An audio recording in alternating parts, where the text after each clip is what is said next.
Graça, paz e alegria.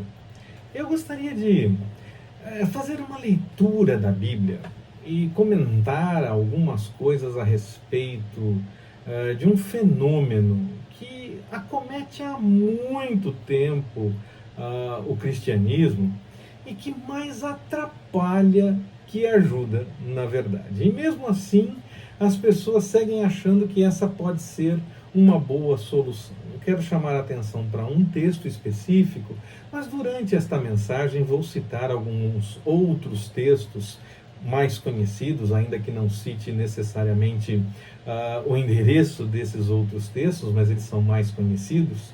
E eu gostaria então de primeiro fazer uma leitura em especial e comentar a respeito desse fenômeno que parece que chegou mais nos nossos dias, mas que na verdade já está por aí há muito tempo. A militância política, de esquerda, de direita, de qualquer lado. O texto que eu gostaria de ler, que eu quero ler nesse momento, está no livro de Josué, no capítulo 5, versículos de 13 a 15. Josué, capítulo 5, versículos de 13 a 15. Eu vou ler aqui. Ora, estando Josué perto de Jericó, levantou os olhos e olhou. E eis que estava em pé diante dele um homem que tinha na mão uma espada nua.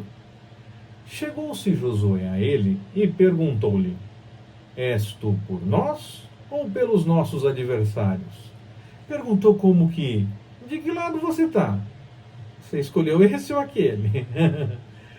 Aquele que com quem Josué foi conversar respondeu, versículo 14. Respondeu ele: não. Não está de lado nenhum? Não, mas venho agora como príncipe do exército do Senhor. Então Josué, prostrando-se com o rosto em terra, o adorou e perguntou-lhe: que diz meu senhor ao seu servo? Então respondeu o príncipe do exército do Senhor a Josué: tira os sapatos dos pés, porque o lugar em que estás é santo. E Josué assim fez. Josué viu aquele homem e ele queria saber de que lado ele estava. Se ele estava a favor ou se estava contra Josué. Se estava de um lado ou de outro no meio daquela batalha. A militância política, quer de direita, de esquerda, de qualquer lado, sempre tenta definir e rotular quem é a favor ou quem é contra a visão que aquela militância entende como a melhor visão.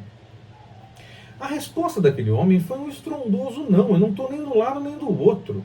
Eu não sou nem a favor nem contra nenhum dos lados dessa batalha que está se apresentando. Eu não estou aqui por isso. A minha preocupação não é com o que está se apresentando nessa batalha necessariamente. Ele estava ali para defender o lado do Senhor. A questão não é o lado que você está defendendo dessa loucura política ou social que se apresenta, que está posta na sociedade. A questão é você estar sim do lado do Senhor. E quem estiver lutando pelo mesmo do lado do Senhor, estará lutando junto. A preocupação não deve ser definir de que lado está dessa loucura política. Nós devemos estar do lado do Senhor. Escolher este ou aquele lado dessa loucura política ou social que se apresenta na sociedade pode nos afastar da vontade do Senhor. A nossa preocupação é deixar as coisas que ficam para trás. As coisas deste mundo nós deixamos para trás. E nós prosseguimos para o alvo, a soberana vocação em Cristo Jesus.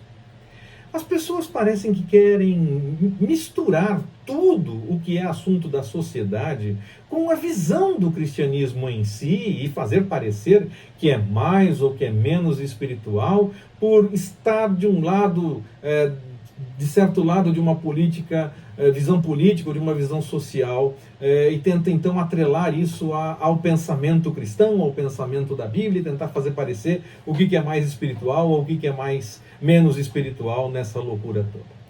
Bom, quando eu vou observar a Bíblia, eu vejo que Paulo, por exemplo, ele sabia sim usar muito bem o fato de ser cidadão romano, uma condição social que ele tinha, e até mesmo uma questão que lhe dava alguns privilégios políticos, sociais. Ele tinha essa posição e ele sabia usar isso quando era necessário. Mas ele não escolhia o lado de usar isso como sempre, dizendo que isso era uma grande bênção, então eu tenho que usar isso o tempo todo. Não, ele sabia o momento de usar. Ele não misturava isso no meio da mensagem do Evangelho, nem no trabalho que ele tinha que executar, na pregação da mensagem que ele tinha que anunciar. Ele não misturava isso o tempo todo. Ele usava quando de fato era necessário. Ele sabia usar no momento em que era necessário. João, por exemplo, o Batista, ele sabia do que se passava com Herodes e com a esposa dele. Ele denunciava aquela situação, mas ele não fazia isso ser o ponto principal para que ele pudesse definir a sua visão espiritual com base no que acontecia naquele momento na sociedade, naquele relacionamento que ele inclusive denunciava. Ele tinha conhecimento das coisas que aconteciam na sociedade. Paulo tinha conhecimento de que poderia ter privilégios por ser cidadão romano, mas não usava isso o tempo todo, não misturava isso com a mensagem do Evangelho. João não misturava isso com o anúncio da necessidade de arrependimento e conversão para as coisas do Senhor. Eu poderia citar, inclusive, muitos outros exemplos, tanto na Bíblia, como também da história do cristianismo, dos livros de história que nos trazem essas informações, mas eu acredito que o recado a ser apresentado já está feito, já está colocado. Nós devemos sim, como diz uma canção do grupo Logos, que tem por título Conteúdo, nós devemos sim conhecer tudo ao nosso redor. Conhecer tudo, como diz a Bíblia, conhecer tudo e reter o que é bom. Nós devemos conhecer tudo, nós devemos saber dessas coisas todas, mas nós não podemos trocar a viva palavra pelo que nós achemos ou deixemos de achar nessa loucura toda social, nessa loucura toda política. Nós não podemos misturar assuntos e fazer parecer que esses assuntos são espirituais para que possamos ter uma decisão de vida ou morte diante do Senhor por coisas que na verdade são coisas deste mundo. Nós não podemos misturar essas coisas, ainda que nós devamos sim conhecê-las e ter a disposição de agir de acordo com a vontade do Senhor diante delas. Jesus nos disse no Evangelho que o reino dele não era deste mundo. Então, por que muitos que leem isso e dizem que estão buscando para favorecer o cristianismo dentro de uma visão política e social que é coisas deste mundo, por que as pessoas tentam mostrar uma preocupação com as coisas que acontecem neste mundo e usam isso inclusive até como desculpa para que possa dizer que isso poderá servir inclusive para uma liberdade melhor para viver o cristianismo? São coisas deste mundo, eu não tenho que me preocupar com elas, não. Por que as pessoas até usam as coisas então desse mundo e tentam fazer parecer que é importante lutar por elas para ter liberdade no cristianismo? Então Paulo devia usar o fato de ser cidadão romano o tempo inteiro. E ele não fazia isso, usava no momento em que era necessário. Nós não devemos misturar essas coisas que acontecem no mundo e fazer parecer que, se fizer desse jeito, essa busca social, essa busca política, vai ser até melhor para o cristianismo. Não, você está com o seu coração naquela luta social e política, não está com o seu coração no Evangelho. Se você está com o seu coração no Evangelho, se o teu tesouro está no Evangelho, é não para essas coisas. Eu não vou escolher lado dessa loucura política deste mundo. É como aquele homem que falou com Josué, é não para essas coisas. Eu estou do lado do Senhor, não estou buscando essas coisas. Se Jesus falou que o reino não é deste mundo, por que muitos se preocupam com essas estratégias da sociedade, que nós devemos sim conhecer, estratégias em escolas, em faculdades, que estão em andamento, que acontecem de fato, ou questões, até mesmo envolvendo questões políticas e sociais, que parecem tentar minar o cristianismo, causar problemas para os cristãos, e usam essa desculpa de que essas coisas estão acontecendo, numa tentativa de fazer um engajamento maior político de outras pessoas para lutar contra aquela visão política que parece estar atrelada a isso tudo, para que então possa favorecer melhor o pensamento cristão. Se na verdade, por que as pessoas fazem isso? Se na verdade Jesus disse que nós seríamos bem-aventurados se nós fôssemos perseguidos. E ele, aliás, disse que nós seríamos perseguidos mesmo. Mas por que as pessoas tentam buscar um envolvimento maior político e social para tentar evitar isso, se Jesus disse que isso iria acontecer? E disse mais, que nós seríamos bem-aventurados quando isso acontecesse por fazermos a sua vontade. Por que as pessoas se preocupam tanto com as facilidades que podemos ter nesse mundo com base nessas coisas sociais e políticas, sendo que Jesus disse claramente que o caminho não é esse? Ele disse isso porque deixou claro que o reino não é deste mundo, nós não devemos nos preocupar com essas coisas. E ele também deixou claro que a perseguição seria sim uma realidade para aqueles que buscassem a sua vontade. Então por que as pessoas tentam usar o fato dessas coisas poderem acontecer para dizer que há necessidade de um engajamento político e social maior? Parecendo que isso é espiritual e importante, sendo que Jesus disse exatamente, eles vão maquinar, eles vão fazer essas artimanhas, mantenham-se firmes na vontade do Senhor. Não, é não para uma coisa ou outra, eu estou buscando ao Senhor. Texto de Josué. No início, o cristianismo era muito perseguido. Essa cultura do cancelamento que se fala muito nos nossos dias, principalmente nas redes sociais, e rapidamente tenta cancelar alguém, cancelar aquele pensamento, aquela história, aquela pessoa, e rapidamente há um engajamento por conta das redes sociais, e alcança lugares distantes rapidamente, exatamente por conta dessas redes sociais. Mas ela acontece, essa cultura do cancelamento, ela acontece igualmente nas relações humanas presenciais, tanto no trabalho como nos estudos, na faculdade, nas escolas, em tantos lugares. Essa cultura do cancelamento que é tão falada nos nossos dias, já acontecia nos dias do início do cristianismo. Claro, o alcance não era o mesmo como hoje, principalmente pelo eco que as redes sociais causam e leva muito mais longe, muito mais rápido para outras pessoas se engajarem. Mas já acontecia naqueles dias. Como nos diz Salomão lá no livro de Eclesiastes, não há nada de novo debaixo do sol, não há nada de novo debaixo do céu. Os cristãos que eram perseguidos, eles eram presos e até mesmo mortos numa tentativa de cancelar a fé deles, a fé dos próximos que viessem a pensar em se converter, ou aqueles que já estavam convertidos, que eles pudessem desistir, negar aquela fé. Então desencorajava os que já estavam na fé a manter-se nessa fé, e desencorajava possíveis novos convertidos, porque eles também seriam perseguidos e mortos. E aí então, o que os cristãos fizeram nessa situação? Eles se uniram e fizeram uma luta social, uma luta política para acabar com aquela perseguição? Ou eles seguiram buscando a vontade do Senhor e deixando Ele mesmo agir diante do que viesse a acontecer? Eles escolheram a segunda opção. Eles disseram não para essa coisa do mundo. Não estou nem desse lado nem daquele. Eu estou buscando o Senhor.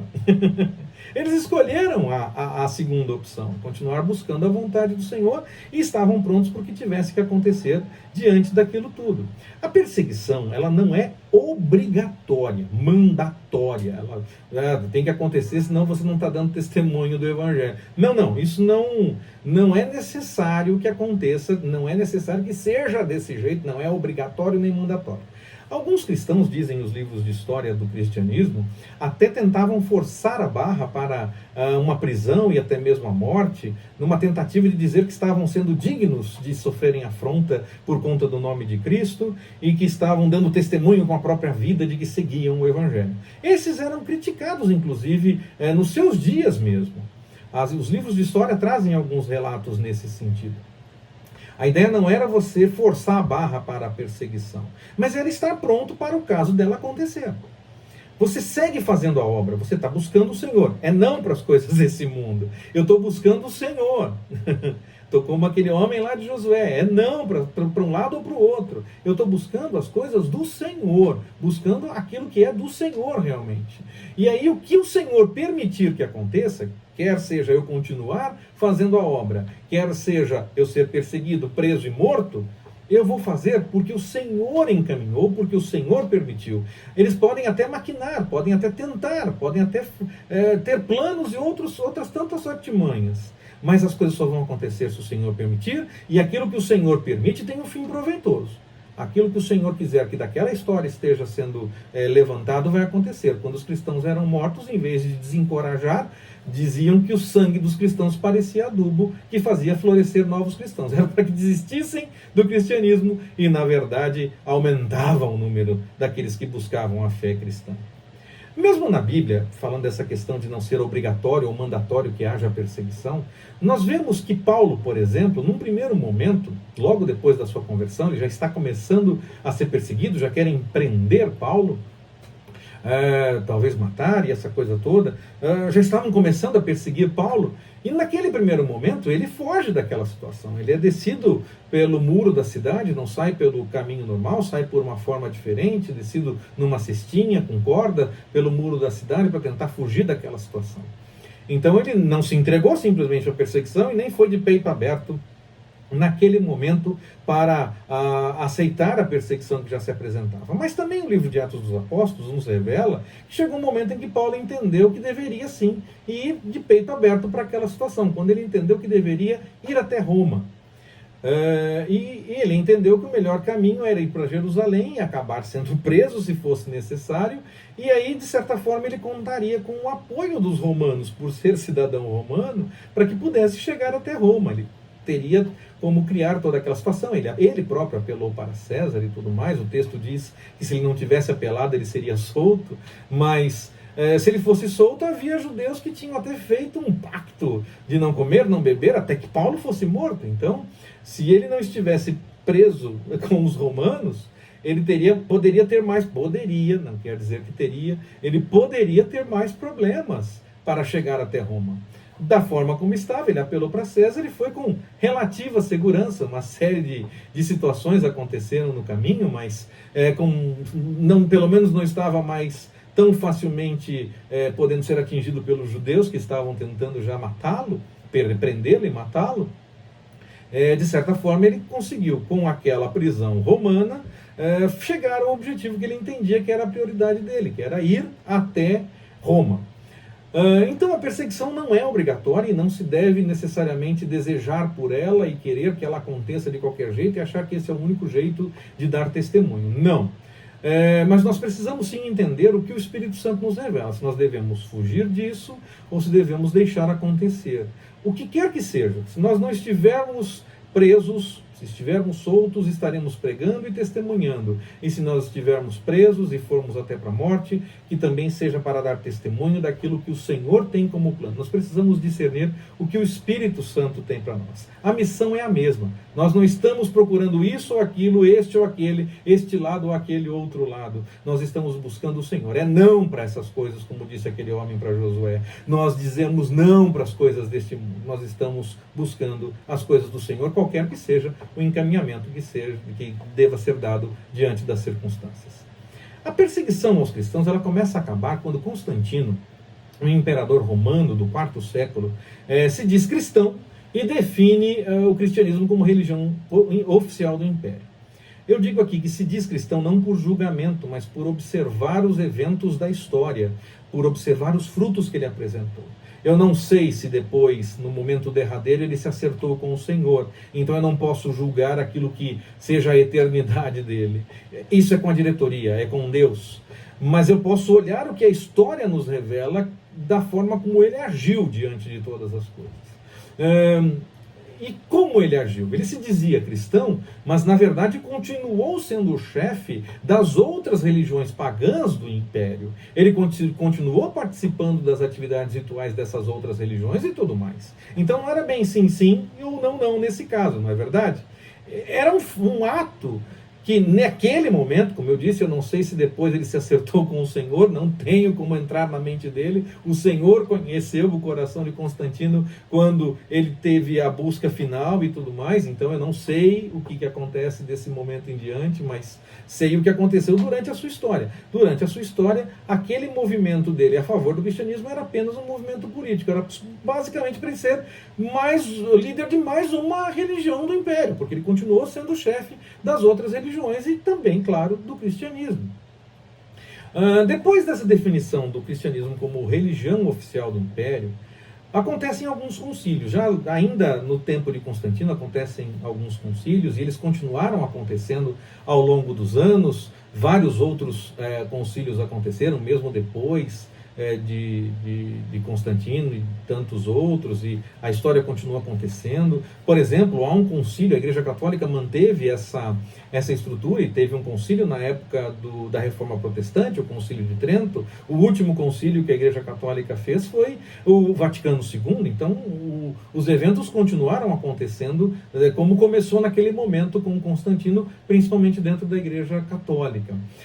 Então, esses primeiros concílios começaram a definir alguns assuntos, algumas doutrinas, os livros para formar o cânon bíblico e essa coisa toda, porque tentava gerar uma unidade maior dentro do cristianismo.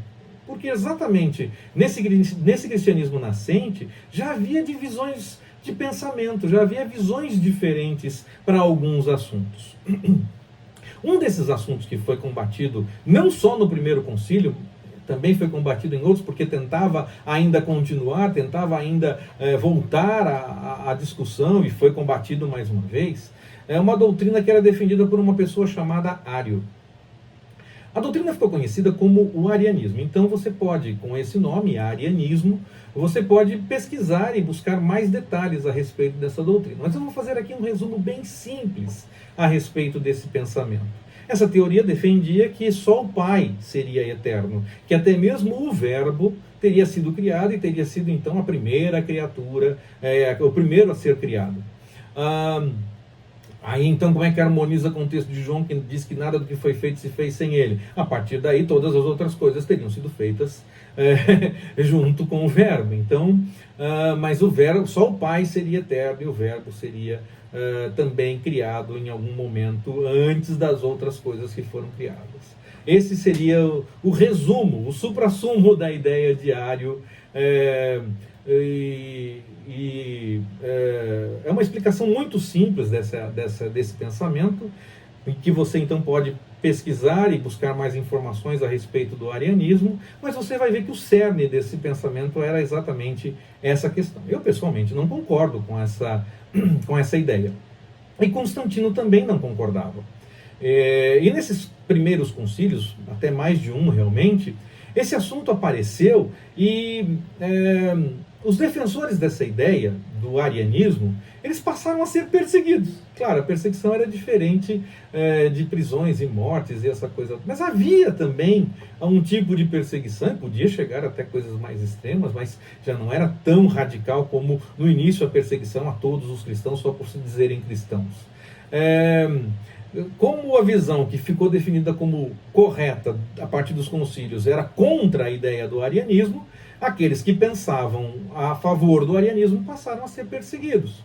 Então, em vez de unir realmente os pensamentos, na verdade perseguia aqueles que eram diferentes dentro do pensamento do cristianismo. Não havia de fato uma união, havia de fato uma perseguição, a dizer, esse é o pensamento certo e os outros estão todos errados, estão todos perseguidos, vamos expulsá-los daqui e dar um jeito nessa coisa toda. Como eu disse, Constantino seguiu o chefe das demais religiões pagãs do Império, e ele se definia cristão mesmo assim. Ele deu mais pompa ao cristianismo, mas ele fazia parte das outras celebrações pagãs como chefe. E ele só foi batizado de fato, para dar testemunho do cristianismo com o batismo, no leito de morte. Mas os cristãos acabavam fazendo vistas grossas, porque tinham então um apoio político, o cristianismo começava a ter pompa, começava a ter melhores locais para reuniões, não era mais perseguido e morto e essa coisa toda. Então vamos fazer uma vista grossa aqui, deixa ele continuar indo lá, porque é só uma questão política, mas ele é cristão, ele está do nosso lado. Cristão faz isso? Não, nós estamos buscando ao Senhor, eu não estou nem desse lado nem daquele, nem do lado de um nem do outro, é do Senhor, eu estou buscando ao Senhor, eu não estou preocupado se vai fazer essa coisa ou aquela coisa de acordo com o pensamento do mundo, eu estou buscando as coisas do Senhor. Não dá para fazer vista grossa para isso, é Deus ou não, é com o Senhor ou com nada. Esse ponto é assim, mas as pessoas querem fazer visões sociais ou políticas como se elas fossem assim espirituais, mas nessas outras coisas, não, porque está tendo aí, porque está dando apoio aos cristãos, então a gente faz vista grossa para algumas coisas que são tidas como erradas, e até defende dizendo que não é bem assim, ou já acontecia antes, e essa coisa. Misericórdia, não é assim. Nós não temos um lado nessa história. Nós buscamos ao Senhor. É não para essas coisas. Então, ele perseguiu, Constantino perseguiu aquele grupo que falava do arianismo, por exemplo, dentro do cristianismo, mas quando ele foi batizado no leito de morte, ele foi batizado por um bispo ariano. Um bispo que defendia o pensamento diário. Foi mais um movimento político, até mesmo essa questão do batismo dele, porque se ele perseguia esse grupo, ele não deveria aceitar esse grupo perto dele. Ele entendia que esse grupo estava errado, mas ele mas ele aceitou o batismo a partir de um daqueles bispos que seguiam esse pensamento que ele dizia que era errado. Mais uma vez eu insisto, eu não posso falar da eternidade de Constantino, eu posso falar das coisas que são reveladas da história dele, dos eventos da história. E aí nós vemos algumas coisas estranhas realmente. Como é que ele vai perseguir aqueles que pensam como ário, seguem o arianismo, e no fim é batizado exatamente por uma pessoa que segue esse pensamento? Tem alguma coisa muito estranha, parece um mero movimento político dentro dessa visão religiosa. Mas da questão da eternidade dele com o Senhor eu não posso dizer, porque aí ele pode ter se acertado com o Senhor, o coração dele, o Senhor é quem sondou, e eu não sei mais o que aconteceu a partir do momento derradeiro dele. A questão, enquanto ele esteve por aqui, a questão é observar o que ele fez durante a sua história. Isso eu posso observar, isso é fruto. E aí eu posso dizer, o movimento dele era muito mais, naquele momento, político, porque se até mesmo o batismo ele quis daquele grupo que ele dizia que estava errado, tinha alguma coisa estranha nisso tudo. Ou só eu que acho que isso é estranho. Então, colocar o pensamento cristão ligado com o pensamento político leva exatamente a isso. Há uma mistura de coisas que podem até parecer importantes ou que estão facilitando outras coisas. Pelo menos acabou a perseguição, estamos tendo a chance de montar as nossas igrejas, as nossas estruturas, então vamos fazer vista grossa para outras coisas, porque na verdade toda essa facilidade que nós temos com a conversão de Constantino está sendo interessante para a obra, né? Mas no fim, essa mistura entre religião e política acaba sendo um assunto meramente assunto deste mundo. As preocupações passam a ser as preocupações deste mundo. E ainda que se diga que está favorecendo o evangelismo ou a obra missionária, na verdade se perde o objetivo real do evangelismo. Porque aí então você faz vista grossa para coisas que não estão certas. Jesus nunca obrigou as pessoas, ele convidava. Mas as pessoas normalmente querem obrigar realmente as pessoas a seguirem. Jesus fala em jogar sementes e elas vão crescer naquele coração em que deve crescer. E as pessoas querem definir o que é certo e obrigar a prática do que é certo, até mesmo por lei, através da política. Jesus nos envia para anunciar a boa nova de que a pessoa arrependida tem salvação por ele. E as pessoas estão preocupadas em definir a condenação. Alguém que fale um pouco mais dessas coisas todas que eu apresentei de Constantino. Então ele está condenado, né? Do Constantino. Ele está condenado. E eu não vejo, eu não posso dizer isso. Eu não posso afirmar. Isso é com a diretoria, isso é com Deus. Se ele se acertou com o Senhor, ele está salvo. O Senhor sondou o coração dele, o Senhor é que tem que cuidar disso, não sou eu que tenho que definir. Eu posso olhar o testemunho, eu posso olhar os frutos, mas eu não posso dizer o que vai ser a partir disso, porque ele pode ter se acertado com o Senhor. Jesus abre a possibilidade de alívio a quem está cansado e sobrecarregado, mas as pessoas querem definir até mais regras do que aqueles que eram da circuncisão nos primeiros dias do cristianismo e que causaram tantos problemas ainda no texto de Atos dos Apóstolos e que foram rechaçados num primeiro momento, lá em Atos dos Apóstolos, no capítulo 15, diz que eles não deveriam fazer aquilo, que os novos convertidos não deveriam ser obrigados a seguir aquelas regrinhas todas, mas os atuais cristãos parece que querem mais regras até mais pesadas do que aquelas daqueles primeiros da circuncisão, e querem que todos sigam essas regras de qualquer forma. Bom, eu entendo a Bíblia, quando ela fala dos seus assuntos, de forma bem tradicional. Eu não sou liberal nos assuntos da Bíblia. Não pense que eu sou liberal diante daquilo que a Bíblia apresenta, porque eu não sou. Mas eu não abro mão de que o Senhor entendeu que o que eu devo fazer é convidar, jogar sementes, anunciar a boa nova da salvação, convidando ao arrependimento e dizer que há alívio nele, não uma condição de mais regras para seguir a vontade do Senhor. Eu não posso obrigar ninguém a seguir as coisas da forma como eu entendo, bem tradicional, diante do que a Bíblia revela. Mas eu posso dar testemunho e convidar essas pessoas a viverem isso. Eu não estou dizendo, eu insisto nisso, que nós devamos ser alienados. Desde o primeiro momento eu disse isso, que nós não devemos ser alienados. Nós devemos sim conhecer as coisas que acontecem. Hoje em dia as pessoas acham que tem que definir um lado ou outro, ser quente ou frio, em assuntos sociais ou políticos, quando na verdade nós devemos ser quentes ou frios na busca pelo Senhor. Nos assuntos sociais ou políticos não, como aquele homem que falou com Josué: eu estou aqui para fazer a vontade do Senhor, para lutar pelo Senhor. A definição de ser quente ou frio é com relação à vontade do Senhor.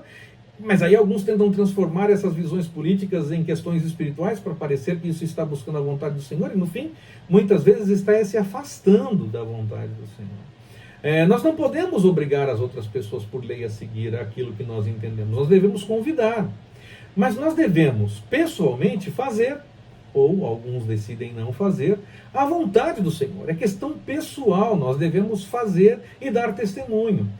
Isso não é seguir essa visão social, essa visão política ou aquela. Isso é fazer as coisas de acordo com a vontade do Senhor. Porque o reino não é deste mundo, então não tenho que atrelar a visão espiritual às coisas dessa visão política ou social. Muitas pessoas, muitos vídeos, muitos textos que circulam na internet e as pessoas fazem mensagens e falam a respeito, convidando as pessoas a discernirem as coisas que acontecem nesse aspecto de questões sociais e políticas, e tentando atrelar isso a questões espirituais e até mesmo religiosas. E ficam convidando as pessoas a tomarem cuidado e achar que isso faz sentido. Se nós buscarmos daquela forma, estamos buscando a vontade do Senhor. Eu estou te convidando a não ir por esse caminho, a não dar ouvidos a esses que fazem as coisas dessa forma. Eu estou te convidando a fazer as coisas pelo Senhor. Não fique preocupado em seguir essa ou aquela visão política, definir essa ou aquela visão social ou política como a certa ou como a errada. Se preocupe em fazer as coisas de acordo com a vontade do Senhor. Não misture esses assuntos, não torne em espiritual aquilo que parece uma visão social ou política mais acertada, porque isso são coisas deste mundo. Nós buscamos o da eternidade. Quem tenta definir qualquer posição social ou política como se fosse a decisão espiritual mais acertada de acordo com a vontade do Senhor, corre o risco de, na verdade, estar dando mais atenção às coisas desse mundo e se distanciando do reino de fato. Porque o reino não é deste mundo. O coração, o tesouro, está nessas coisas que acontecem no mundo, e então tenta transformar elas em espirituais. Mas isso não é assim.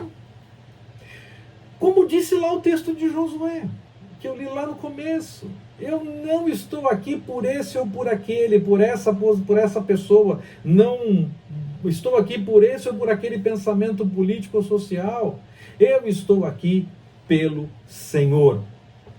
Nós precisamos tomar cuidado com o que parece espiritual, mas na verdade é uma preocupação com as coisas deste mundo, porque o cristianismo desde o começo, como eu falei na história envolvendo a conversão de Constantino, quando misturou essas coisas, perdeu alguma coisa da sua essência. Antes os cristãos morriam eram presos e eram mortos para desencorajar novos cristãos, e o número crescia. Agora nós ficamos lutando porque precisa do avivamento, precisa do Espírito Santo, precisa buscar a vontade do Senhor. Eu tenho a impressão, não sei se será assim, mas eu tenho a impressão de que o próximo avivamento será aquele da última semana de Daniel, quando o anticristo já estiver fazendo das suas por aqui, e aí então haverá um despertar de testemunhas que estarão buscando a vontade do Senhor. Eu tenho a impressão de que esse grande avivamento que se imagina tenho a impressão que será lá. Pode acontecer antes. Pode ser que ainda haja um tempo até a volta do Senhor e que aconteça antes, e eu quero mais estar no mover do Senhor se acontecer antes. Mas eu tenho a impressão de que alguns lampejos em alguns lugares vai continuar acontecendo, mas um grande mover mundial será mais, eu tenho a impressão que está mais reservado para para o tempo da grande tribulação, os novos que estarão lavando as suas roupas no sangue do Cordeiro, as suas vestiduras no sangue do Cordeiro. Então nós temos que tomar cuidado com esse pensamento que parece espiritual, mas que na verdade é mera preocupação com as coisas que acontecem nesse mundo.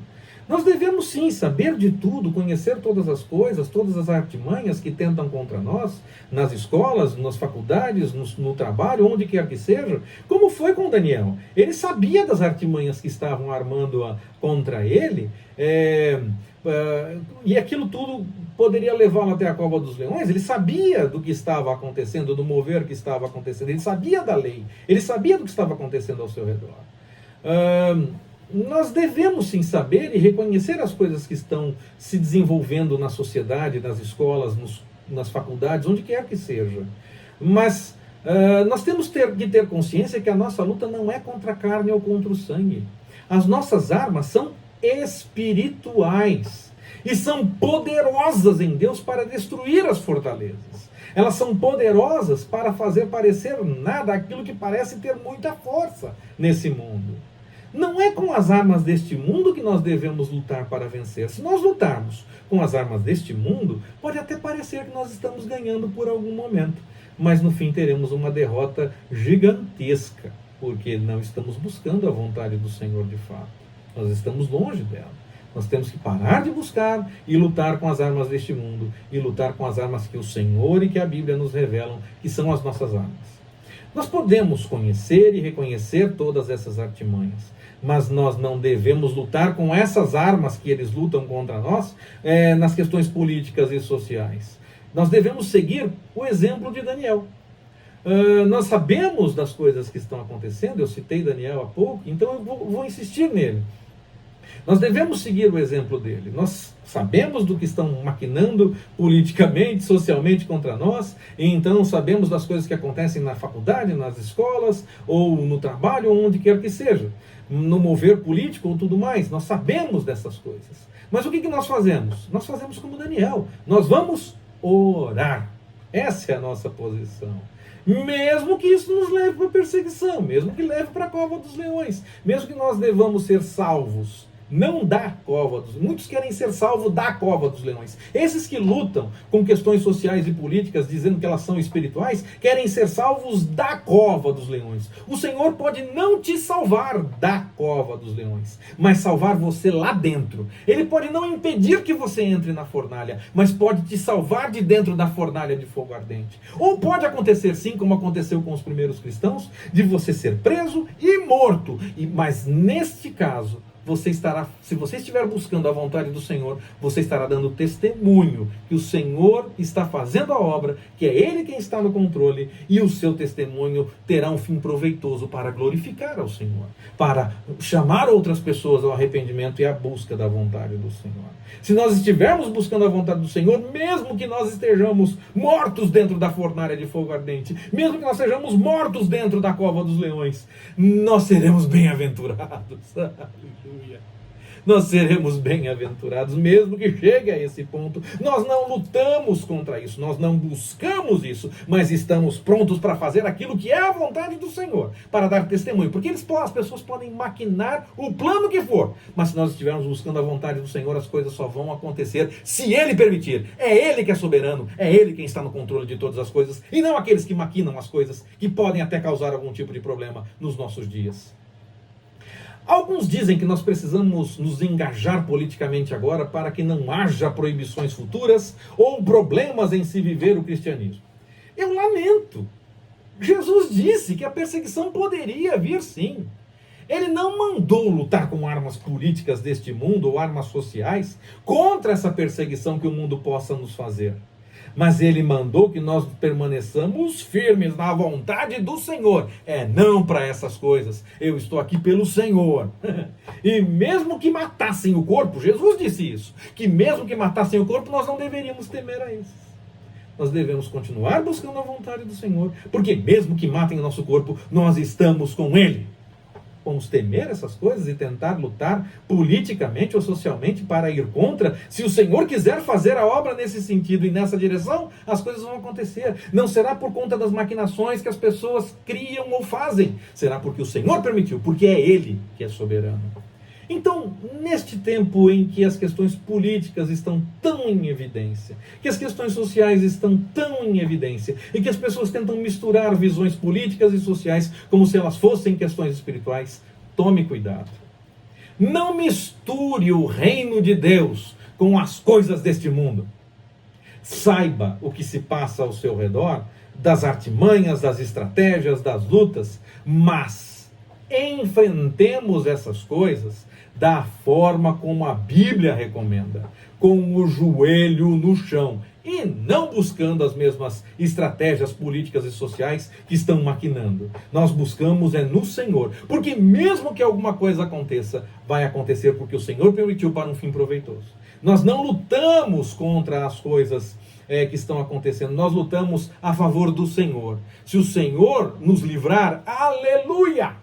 Mas se o Senhor permitir que as coisas cheguem até o fim, nós devemos continuar firmes, buscando a vontade do Senhor. E aqueles que deixam de buscar a vontade do Senhor, esses estão indo por um caminho temeroso e complicado. Nós devemos buscar a vontade do Senhor. É isso que nós devemos fazer. Nós devemos enfrentar como a Bíblia manda, com o joelho no chão, dando testemunho que nós buscamos a vontade do Senhor, para que então o nosso testemunho possa impactar mais pessoas que desejem seguir por esse caminho, quer porque nós continuamos pregando e anunciando, quer porque o Senhor permitiu que alguma coisa acontecesse. E nós, bem-aventurados, estaremos dando testemunho daquilo que o Senhor tem como melhor, para que outras pessoas possam buscar a vontade do Senhor. Não misture assuntos políticos e sociais e não transforme esses assuntos em questões religiosas. Tome cuidado com aqueles que fazem isso.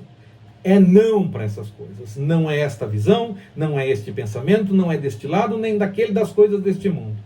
Nós estamos aqui pelo Senhor. Que Ele nos abençoe. Forte abraço, até mais, permitindo o Senhor.